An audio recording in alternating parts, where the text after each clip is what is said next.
Good morning student बच्चों। आज मैं आपको लिंग से संबंधित पाठ्य पुस्तक के प्रश्न उत्तर कराऊंगी।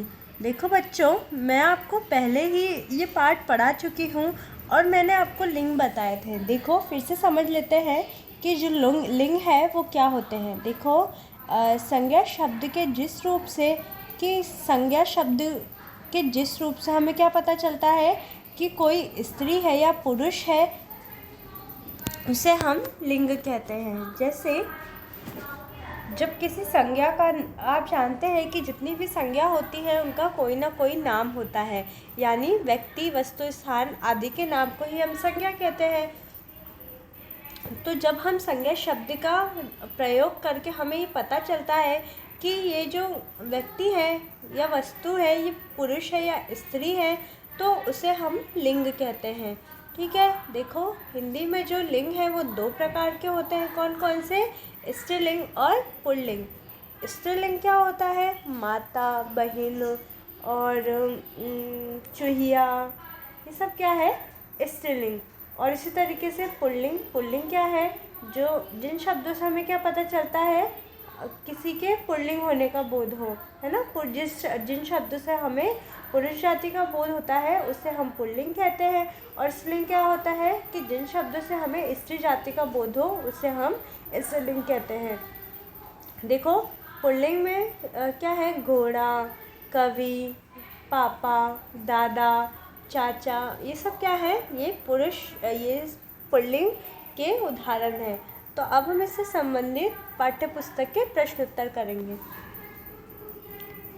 देखिए पहला प्रश्न है, लिंग किसे कहते हैं? उदाहरण सहित लिखिए।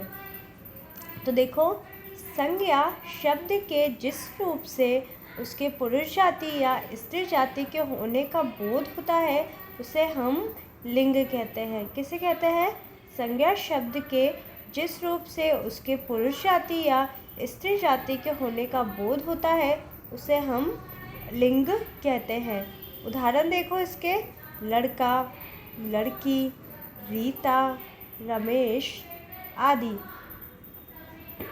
फिर देखते हैं कि संज्ञा शब्द के जिस रूप से उसके पुरुष जाति या स्त्री जाति के होने का बोध होता है उसे हम लिंग कहते हैं।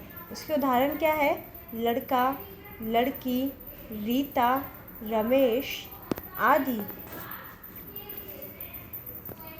अगला देखिए, लिंग कितने प्रकार के होते हैं? प्रत्येक के 3-3 उदाहरण दीजिए। देखो लिंग 2 प्रकार के होते हैं, पुल्लिंग और स्त्रीलिंग। पुल्लिंग क्या होते हैं?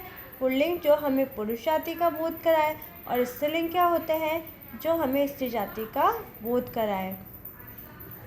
देखो यहाँ पे हमसे सिर्फ पूछा गया है कि लिंग कितने प्रकार के होते हैं, तो हमने बता दिया लिंग 2 प्रकार के होते हैं और साथ में हमने उनके नाम भी बता दिए, पुल्लिंग और स्त्रीलिंग। इसके उदाहरण क्या है? पुल्लिंग के देखो, घोड़ा, पति, पिता, कवि। मैंने 4 उदाहरण कराए हैं। आपसे प्रश्न में 3-3 पूछा गया है, लेकिन मैंने आपको यहाँ 4 उदाहरण कराए हैं। तो क्या पुल्लिंग के 4 उदाहरण क्या है? घोड़ा, पति, पिता, कवि आदि। स्त्रीलिंग देखिए, घोड़ी, पत्नी, माता, कवियत्री आदि। ठीक है। देखो बच्चों, पहला प्रश्न था कि लिंग किसे कहते हैं? उदाहरण सहित बताओ। तो हमने बता दिया लिंग की परिभाषा कि संज्ञा शब्द के जिस रूप से उसके पुरुष जाति या स्त्री जाति के होने का बोध होता है उसे लिंग कहते हैं। और इसके उदाहरण क्या थे?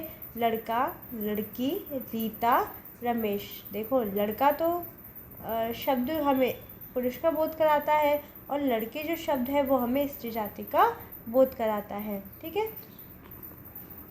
जैसे रीता स्त्रीलिंग का बोध कराती है और रमेश पुल्लिंग का बोध कराता है। तो क्या है, प्रश्न ही क्या था कि संज्ञा के जिन शब्दों से हमें किसी के स्त्री या पुरुष होने का पता चलता है उसे हम लिंग कहते हैं। अब देखिए दूसरा प्रश्न था, लिंग कितने प्रकार के होते हैं? प्रत्येक के 3-3 उदाहरण दीजिए। देखिए लिंग 2 प्रकार के होते हैं, पुल्लिंग और स्त्रीलिंग। उदाहरण देखिए पुल्लिंग के, घोड़ा, पति, पिता, कवि आदि। स्त्रीलिंग घोड़ी, पत्नी, माता, कवियत्री। तो इस तरीके से हमने प्रश्न उत्तर पूरे करे। आप भी इसे अपनी कॉपी में करिए और पढ़िए। धन्यवाद।